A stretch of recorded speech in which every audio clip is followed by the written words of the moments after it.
Buen día, ¿cómo están? Bienvenidos. Apertura de semana, hoy es lunes 30 de julio, compartiendo con ustedes. Lo agradecemos desde esta hora entre periodistas. Laura, buenos días, ¿cómo estás? Carlos, ¿cómo estás? Buen día, amigos televidentes. Feliz inicio de semana para todos. Buen lunes. Gracias por estar allí como cada mañana. Bueno, de una vez, les vamos a invitar a que participen, se incorporen y puedan ubicar preguntas, comentarios, reflexiones sobre los temas que estaremos abordando en el día de hoy, desde luego en compañía de nuestros invitados. Son 4 posibilidades que están abiertas desde este mismo momento. Las 2 primeras son estas: el Twitter, @entreperiodista sin la S, el Facebook Entre Periodistas. Tenemos nuestro sistema de mensajería, lo saben, la mensajería de texto. Van a enviar la palabra entre al número 949 con nombre, apellido, cédula y, como siempre les decimos, lenguaje respetuoso para que lo podamos compartir con ustedes a través de la pantalla, porque va a salir allá abajo. La última opción que tienen para participar, nuestro correo electrónico entreperiodistas@televen.com. 4 vías para que, como siempre, formen parte del programa. Bueno, el primer tema tiene que ver con lo político electoral. Se desarrolla la campaña, tiene su dinámica, hay controversia abierta. Ayer mismo dirigentes de la oposición estaban denunciando el ventajismo desproporcionado, desmesurado de parte del candidato oficial. Responde el oficialismo en forma contraria, en fin, pero el debate está abierto. El Consejo Nacional Electoral pues ha fijado reglas del juego, hay una normativa, no obstante, que para muchos está siendo burlada. En todo caso, para hablar de este tema y otros que tienen que ver con el escenario político electoral, estaremos conversando con Ramón Guillermo Aveledo, secretario ejecutivo de la Mesa de la Unidad Democrática. Bienvenido, Ramón Guillermo. Buen día. Encantado de estar aquí con ustedes, Laura y Carlos. Bien, en la segunda parte del programa vamos a tener debate, siempre lo hacemos en el programa, es la dinámica a propósito de varios temas, igualmente análisis político. Está el tema electoral que por supuesto vamos a conversar, pero igualmente hay otros temas que vinculan a la vida política y que por supuesto se han desarrollado durante los últimos días. ¿Con quién vamos a hacer este debate? Pedro Pedrosa, analista político, y también Arim Rodríguez, él es miembro de la ONG Periodismo Necesario. Eso va a ser en la segunda parte del programa. Bueno, para ubicarnos de una vez en el tema de desarrollar con Ramón Guillermo Aveledo, vamos a escuchar lo que recientemente sobre la normativa electoral establecía Socorro Hernández, rectora principal del Consejo Nacional Electoral. Oigamos. Nosotros tenemos un planteamiento ético, un planteamiento frente a la vida de cómo debemos hacer las cosas. Nosotros estamos muy claros de cuál es el compromiso que nosotros tenemos y cuál es la responsabilidad que tenemos sobre nuestros hombros. Estamos muy claros de que la paz de este país en este momento pasa por el Consejo Nacional Electoral. Y somos incapaces, ninguno de nosotros, ninguno de los que está en ese Consejo Nacional Electoral pudiera en algún momento torcer la voluntad del pueblo. Eso es imposible, pero adicionalmente es importante que la gente sepa que ni que quisiéramos pudiera hacer eso. Importantes palabras de la rectora. La paz de Venezuela pasa por el trabajo del Consejo Nacional Electoral. La evaluación del ente electoral en lo que va a campaña, casi un mes se cumple este 1 de agosto. Que hay que ser consistente entre esos propósitos que son muy loables y muy respetables. Yo no puedo sino aplaudirlos, las normas que se dictan y la aplicación de esas normas. La consistencia es indispensable. Porque no se trata la pureza de una elección. Por nuestras elecciones podemos decir en Venezuela que son libres, efectivamente, pero no son justas, porque no hay igualdad entre los actores, porque el aspirante a la reelección actúa prevalido de una serie de ventajas, que son desmesuradas, y el árbitro electoral no es eficaz para ponerlo en su sitio y simplemente hacer cumplir las normas. No, hay cosas que son de base. La campaña institucional del gobierno, a través de las cuñas de la ley del resorte, le da 10 minutos diarios en cada canal y en cada emisora de radio, en el horario que ellos escojan, para emitir mensajes que están obviamente en consonancia con la campaña electoral, que son los 3 minutos pagados. El gobierno tiene la posibilidad de convocar cadenas. Ha habido el compromiso de no usarlas para fines electorales, pero el presidente las usa una y otra vez. El uso del canal del Estado, que no es lo mismo que los canales privados, porque no es lo mismo, porque yo puedo resolver que no veo Televen y veo otro, o que dejo de ver otro y veo Televen. En cambio, yo no puedo resolver que no pago IVA. Yo no puedo resolver que no pago impuestos sobre la renta, que es con lo que mantengo el canal del Estado o la red de medios públicos. Entonces, esas condiciones inequitativas deben ser atendidas por los rectores atendidas institucionalmente y oportunamente. Ahora, el rector Vicente Díaz ha sido perseverante, consecuente, consistente en hacer una serie de señalamientos, pero al final de cuentas el resto del equipo rectoral del CNE no toma decisiones sobre la violación de la normativa electoral. Así es, y eso no obra en beneficio de la pureza de la campaña. Por supuesto, la rectora lo ha dicho muy bien, ellos ni que quisieran pueden torcer la voluntad de los electores. La voluntad de los electores es de cada elector, el voto es secreto, y nosotros en eso hemos sido sumamente serios, no vamos a estar sembrando sospechas innecesarias o injustas sobre el sistema electoral. Pero ellos tienen que hacer cumplir las normas que existen, que son las que permiten que la campaña se desarrolle con normalidad. Hoy hay un ejemplo, hay un titular en primera página de uno de los periódicos de la ciudad relativo a nuestro reconocimiento al padrón. Hemos hecho impugnaciones, pero esas inconsistencias que se han visto, la mayor parte de las cuales han sido atendidas, no son suficientes para descalificarlo. Nosotros en eso somos gente seria, gente sobria, no andamos haciendo escándalo con esas cosas. Buscamos siempre solución a los problemas. Ahora debe haber también, por parte de la contraparte, pues del actor gubernamental y por parte del árbitro electoral, una actuación que sea equivalente, porque tampoco vamos a permitir que abusen de nosotros. Pero la visita de la rectora acá en el programa, en ella señalaba que pues, en los próximos días probablemente iba a haber pues un informe sobre la cantidad de denuncias que se han venido presentando de lado y lado durante el término de la campaña. Si no lo hubiese y si no hubiese quizás las sanciones que la Mesa de la Unidad espera en torno a cómo ha sido el desenvolvimiento de la campaña electoral, ¿qué van a hacer? ¿Va a haber una postura más contundente, quizás a la Mesa de la Unidad, mayores cantidad de exigencias? Vamos a estar exigiendo siempre que se cumpla la ley, ninguna condición exagerada, que se cumpla la ley. Una cosa que yo quiero dejar muy claro, nosotros no nos vamos a salir del proceso electoral. Si lo que quieren provocar es que nosotros perdamos la paciencia y nos retiremos, como ellos vienen anunciando, por cierto, con cierta perversidad, pues pierden su tiempo. Eso no va a ocurrir. Nosotros vamos a exigir y exigir y exigir, nada de particular, ninguna condición especial, sino lo que dice la Constitución y la ley. Así es como debe ser. Y vamos, mientras tanto, también a estar enviando nuestro mensaje, porque estas son las cosas que en Venezuela hay que cambiar. En Venezuela hay que votar por Capriles para empezar un proceso de cambio, de tal manera que las instituciones se comporten como instituciones para todos los venezolanos. Pero la impresión que da en el transcurrir hasta ahora de casi un mes, Remo Guillermo, de la campaña electoral, es que no van a establecerse, o esa rigurosidad exigida, ¿no? No se va a cumplir a pie juntillas, al pie de la letra. Es la impresión que da, es una percepción muy aérea, pero las cosas que están ocurriendo en la praxis, pues nos indica eso. Motivo para que los electores se aperciban de ello, los ciudadanos nos apercibamos de ello y actuemos en consecuencia, porque así como se actúa en esto, se actúa en los tribunales. Así mismo se actúa en el Ministerio Público. Así mismo se actúa en la Contraloría General de la República. Así mismo se actúa en la Asamblea Nacional. Y ese modelo, ¿qué es lo que ha traído en Venezuela y en todas partes del mundo? Retraso, pobreza, desinversión, inseguridad. Ese modelo no le conviene a nadie.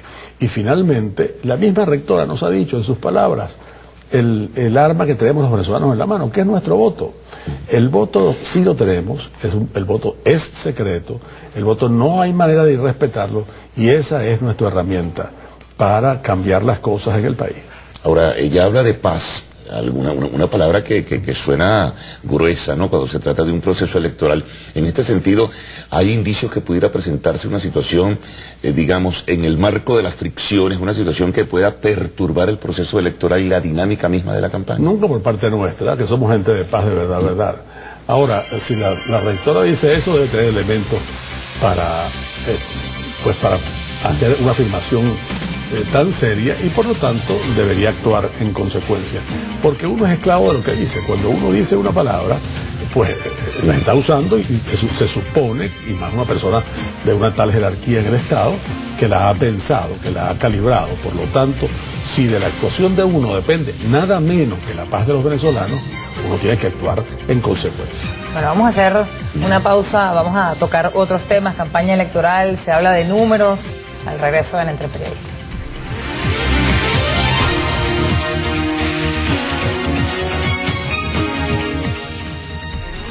Bien, de regreso en Entre Periodistas, leemos algunos mensajes que llegan vía Twitter. Dicen por acá, el ventajismo en la calle no existe. Ahora bien, la falta de discurso y propuestas son una desventaja sin duda alguna. Alicia Linares han informado que no en todas las mesas de votación hay representantes de la oposición, pueden migrar electores y hacer trampa, preguntan aquí. David de Ricardo, la actitud de la MUD es defensiva, todo se lo achaca al otro candidato, deberían tratar de tomar la ofensiva y buscar votos. Germán Figuera, el candidato presidente en un mes de campaña, lleva 17 horas de cadena. ¿Quién regula esto? Por acá Rafael Loreto, todas las normas las dicta Hugo Chávez Frías y nadie dice nada porque él domina todos los poderes. También por acá, ¿qué pasa con las denuncias sobre fraude en el sistema de transmisión de datos del CNE y con el cable submarino? Preguntan aquí. También Miriam dice una pregunta al doctor Abeledo, ¿cuándo o desde cuándo andan ustedes en campaña? ¿Cuál es el reclamo si ustedes han violado todo? Y también la mesa debe descifrar cómo va a ser para que la derrota del 7 de octubre no le afecte demasiado en las elecciones de las gobernaciones. Y también es imposible que se respete la norma si los rectores van a ciudad su puesto y no quieren que su jefe los regañe. Es parte del señor Carlos Ferrer, lo dice a través de Twitter y son parte de los mensajes. Sigue siendo duda, a pesar de las posturas, de los planteamientos, hay personas que siguen manifestando desconfianza sobre el ente electoral. Bueno, tiene que haber, desde luego, distintas posiciones, estamos en una campaña electoral y eso es lo normal. Y hay que respetarla a todo el mundo, no hay que hacer como dice el señor presidente actual en el video que el sonido que acabamos de escuchar, donde a cualquiera de esos si yo fuera como el presidente, a cualquiera de esos le hubiera dicho cualquier cantidad de barbaridades e insultos, porque el presidente es la política del insulto. Puede ser que se piense que Capriles debería hacer lo mismo, pero no, Capriles es un candidato distinto y va a ser un gobernante distinto. Esas desconfianzas que persisten deben ser allanadas por el cuerpo, por la autoridad electoral, con acciones, con hechos, con actos.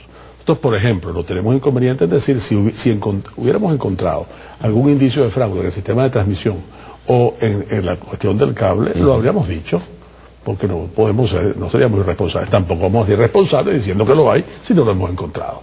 Y en eso, le repito, actuamos con seriedad, una seriedad que esperamos que tenga correspondencia en la acera de frente. Ahora, esos no son los temas de nuestra campaña. Claro, tenemos la obligación, yo tengo la obligación de responder las preguntas que se me hacen y de ventilar las dudas que ciudadanos tienen sobre esta materia. Pero nuestros temas de la campaña el tema verdadero es el futuro.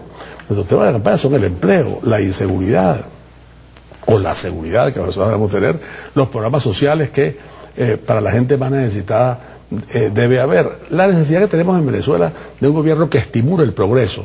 Aquí tenemos un candidato de la pobreza, que es el actual presidente, y un candidato de los pobres, que es Enrique Capriles. El de la pobreza porque la quiere mantener para manipularla. El de los pobres porque quiere que los pobres superen su situación actual a través de una apertura nueva a los cambios que el mundo tiene, claro, a las inversiones y a la generación de empleos dignos. Capriles está llegando a los sectores populares como quizá no se generó al principio como nivel de expectativa. Natural, y su campaña está enfocada allí. ¿Por qué está llegando y eso, entonces? Bueno, porque tiene un mensaje que es un mensaje de conciliación, un mensaje que no es de confrontación radical, la gente está fatigada del pleito interminable, de la insultadera, y un mensaje que está dirigido a los problemas reales de la vida real, y no a la fantasía ideológica. Y eso, cuando tú contrastas el programa de carne y hueso de Enrique Capriles, que es una esperanza real, tangible, y el programa del actual presidente y candidato a reelección, que es un programa de fantasía ideológica, de insistencia en la imposición de un modelo. Eso llega, ¿tú crees que de verdad esos códigos que maneja, que son los viejos códigos del marxismo, está llegando a la gente? La burguesía, el imperialismo, la oligarquía. Creo que la gente está fastidiada de eso. La gente no quiere resultados.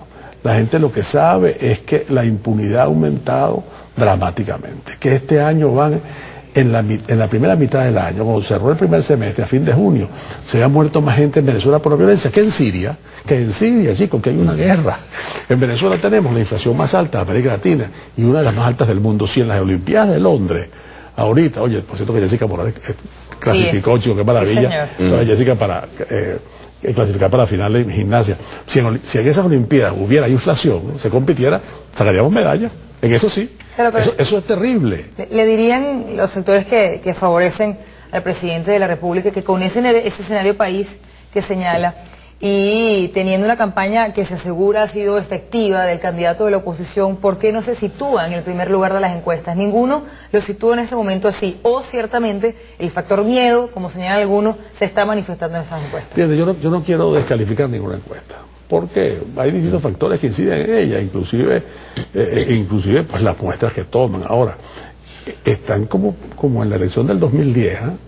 Están equivocadas. En la elección del 2010 nadie predecía que iba a haber ese resultado que hubo. Ese resultado que ocurrió, que obtuvimos más votos que los postulados oficialistas.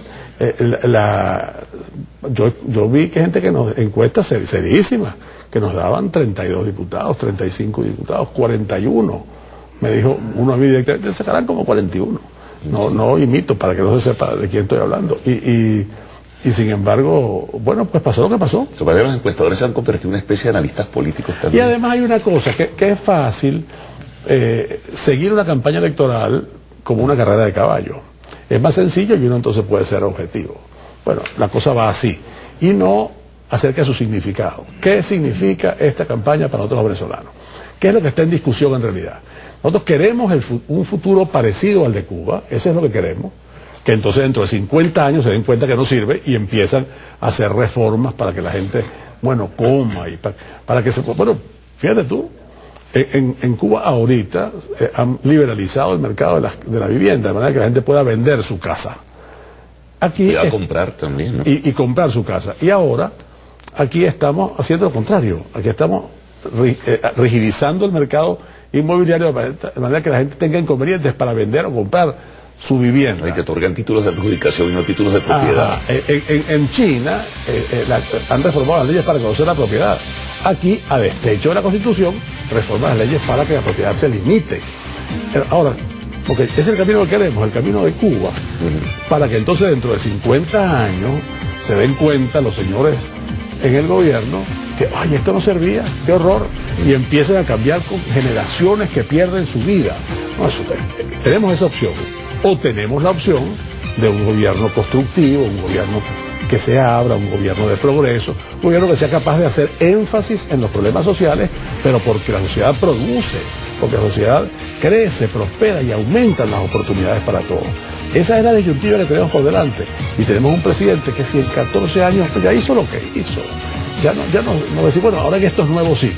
Bueno, hacemos una pausa y continuamos la conversación con Ramón Guillermo Aveledo. Bueno, continuamos compartiendo con Ramón Guillermo Aveledo, secretario ejecutivo de la Mesa de la Unidad Democrática. Sumamos a la par también algunos otros comentarios que surgen a través de la participación que ustedes pues expresan en el Twitter. Es correcto, leemos algunos mensajes que garantiza la transparencia del CNE cuando tienen tanto que perder. También no se supone que el ente rector debería hacer cumplir las leyes. Si es así, ¿por qué hay que rogar y pedir acuerdos? También porque el señor Aveledo no habla del tiempo que ha tenido Capriles en campaña. Eso no es ventajismo. Sí hay abuso de poder cuando vemos todo el apoyo y despliegue de vehículos del Divice llevando a gente a las concentraciones.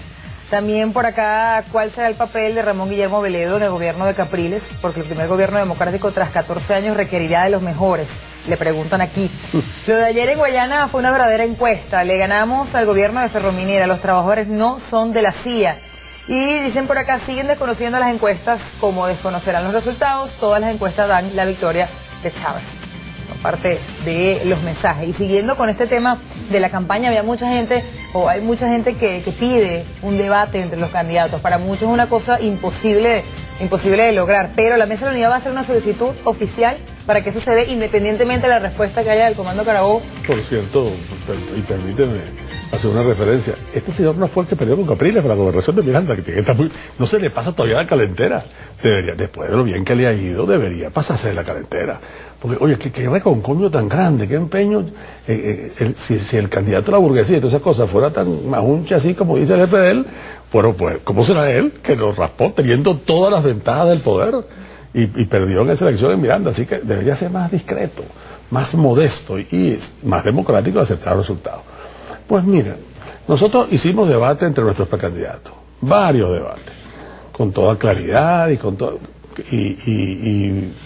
toda transparencia, uno organizado por los estudiantes universitarios y después en distintos medios de comunicación, y se hicieron. Los demócratas estamos siempre abiertos al debate. El presidente, antes de que se planteara eso, se anticipó a decir que él no debatía.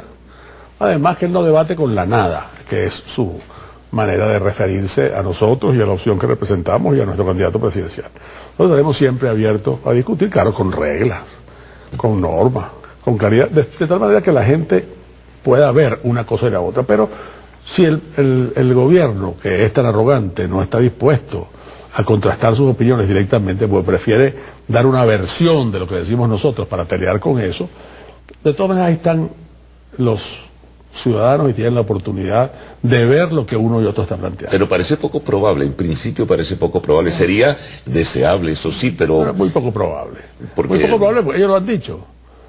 Y el propio presidente lo ha dicho, inclusive anticipándose a cualquier planteamiento. No, pues yo no discuto. Ahora, los electores tienen en sus manos ver lo que cada quien está planteando. El presidente, ¿qué está ofreciendo? Ni siquiera más de lo mismo. Está ofreciendo es más de sí mismo. ¿Tú crees que la tónica de la campaña, el desarrollo mismo de la campaña como tal se va a mantener? No va a haber sorpresas, no va a haber episodios muy particulares que cambien la tónica y el estilo? Pues no lo sé, en la medida en que ellos han ido... Eso dependerá también de las mediciones que hagan. Claro, ellos tienen sus propias mediciones, no las dicen, por supuesto. Pues, si hubiera esa diferencia que algunas encuestas presentan, o que, fíjate, que los tweets que plantea los simpatizantes del gobierno son todos como un coro. Es decir, casi pareciera que hubiera un ministerio para eso, porque responden como un coro, porque en ese tipo de regímenes es así, y ese tipo de opciones políticas. Pero si las cosas estuvieran como ellos dicen, se ocuparían tanto de nosotros, insultarían a Capriles tan cotidianamente que el presidente no puede, si va a Capriles a petar, él va a petar después, va a Capriles al Valle, él va al Valle después, pasa esto, hace Capriles un planteamiento sobre seguridad, el presidente, por cierto, hace otro planteamiento, casi el 20º plan de seguridad que presenta. Por cierto, este año ha presentado dos. Anunció la gran misión seguridad en el mensaje de la Asamblea del 13 de enero y sin que se sepa de qué se murió eso, porque nunca se supo nada de esa oferta. Ahora ofreció la gran misión a toda vida, de la cual tampoco hay señales de vida, porque como se dice, está ocurriendo esto, siquiera por razones electorales, chicos, que si ellos por razones electorales evitan que se mueran algunos venezolanos, porque caramba, les encantan los corazones venezolanos, pero 140.000 corazones venezolanos han dejado de latir gracias a la impunidad que este gobierno ha tenido en estos años, ¿no? ¿El país se cansó, se agotó del gobierno de Chávez? Se agotó de la esterilidad, de la confrontación, de la impunidad, de la ineficiencia. Mucha gente puede tener cariño por el señor presidente y piensan, oye, caramba, qué bueno, él tiene buenas intenciones, pero también mucha gente cada vez más siente que de esto no se puede esperar más nada, que es una cosa que está agotada, que no tiene en realidad soluciones, no tiene en realidad respuestas para los problemas reales, y que los problemas que han hecho es crecer. Es decir, ¿cómo se justifica que aparezca el empleo como una preocupación creciente en las encuestas, cuando las cifras nos hablan de un desempleo de 8%? Bueno, muy inferior al de países europeos. Entonces, bueno, ¿cuál es la lógica de eso? La lógica es que la gente siente que su empleo es precario, que cuando hay expropiaciones pierden empleo, que se da cuenta cómo se van encogiendo las oportunidades, que la gente tiene el muchacho que se graduó allá en su casa, pero que no consigue trabajo. Y eso lo saben las personas porque lo están viviendo, más allá de lo que digan los números. La gente sabe que en Mercal hay menos cosas, la gente sabe que Barrio Adentro tiene muchos CDI están cerrados, o no tienen los mismos servicios de antes. Eso la gente lo siente. Lo están moviendo muy bien la misión vivienda. Lo está viviendo muy bien publicitariamente. Claro. Muy bien publicitariamente. Y están diciéndonos que ahora sí se va a ocupar de un problema que no se ha ocupado a lo largo de los anteriores 13 años, que en el 14º, y de aquí en adelante sí. Pero lo cierto es que las cifras de vivienda de este gobierno, nosotros habíamos cumplido 10 años, las cifras de vivienda, si tú marcabas los periodos de 10 años anteriores, de 10 en 10, las cifras de vivienda solo eran comparables con los 10 años de Betancourt y Leoni, cuando el país era mucho más chiquito, cuando el presupuesto era mucho más pequeño y el petróleo estaba en menos de $2. Solo con las cifras de vivienda de esa época eran comparables las cifras de construcción de vivienda de este periodo, porque ni el gobierno construye y el sector privado construye cada vez menos por las expropiaciones y por 40% bajó la construcción privada, señala la prensa el día de hoy. Pero... Y hay una cosa que es interesante, el gobierno tiene todas las cementeras, el gobierno tiene la siderúrgica, el gobierno controla el mercado, lo que llaman el mercado bolivariano de la construcción para los insumos, y no hay insumos, y no hay cabilla, y no hay cemento. ¿Y qué estará pasando? Ah, bueno, Ya tú ves. También le quería consultar, porque le ha tocado viajar al exterior en medio de toda esta campaña, ¿cómo visualiza el mundo este proceso electoral? ¿Hay expectativa? ¿Qué se dice fuera sobre este proceso? Me ha impresionado el enorme interés que hay en la elección venezolana y la gran claridad acerca de qué es lo que está en juego. De que yo he estado en Madrid, hablando de un gobierno de oposición, en Madrid, en Berlín, en París y en Londres recientemente. Ahora volveré a países latinoamericanos donde había estado antes. Y lo que uno siente en todos es una enorme expectativa, mucho interés. Por supuesto hay muchas preguntas relativas a ¿entregará de verdad? ¿Habrá fraude? ¿Sienten que se aproxima un cambio? Yo creo que se siente porque, ¿tú sabes por qué lo siento? Porque uno de los renglones que tiene siempre en mis visitas es hablar con un inversionista. Porque uno va a hablar bien de Venezuela, uno va a hablar de lo que este país puede ser. Y son reuniones muy, muy concurridas, donde la gente pregunta, y pregunta duro, no son preguntas fáciles, son preguntas exigentes, pero hay un enorme interés, porque la gente sabe que este es un país donde la infraestructura está deshecha, donde hay que invertir mucho para que PDVSA sea fuerte, tenemos que producir mucho más de lo que estamos produciendo. El gobierno ha debilitado enormemente a PDVSA en la vida real y estamos produciendo menos petróleo. Hay que invertir en producción, hay que invertir en refinación.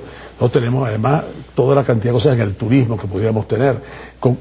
Hay que reconstruir la planta industrial. En Venezuela han muerto más de 100.000 empresas en estos años. Eso es terrible, eso es una verdadera catástrofe económica y catástrofe laboral. En todo eso habrá oportunidades en Venezuela, como ha habido en otros países de América Latina que están creciendo, que están progresando. Agradecemos muchísimo. No, gracias, gobierno. Gracias a ustedes. Vamos a hacer nosotros... ¿Qué pasa? Vamos a hacer nosotros una pausa. Al regreso continuamos con El Periodistas.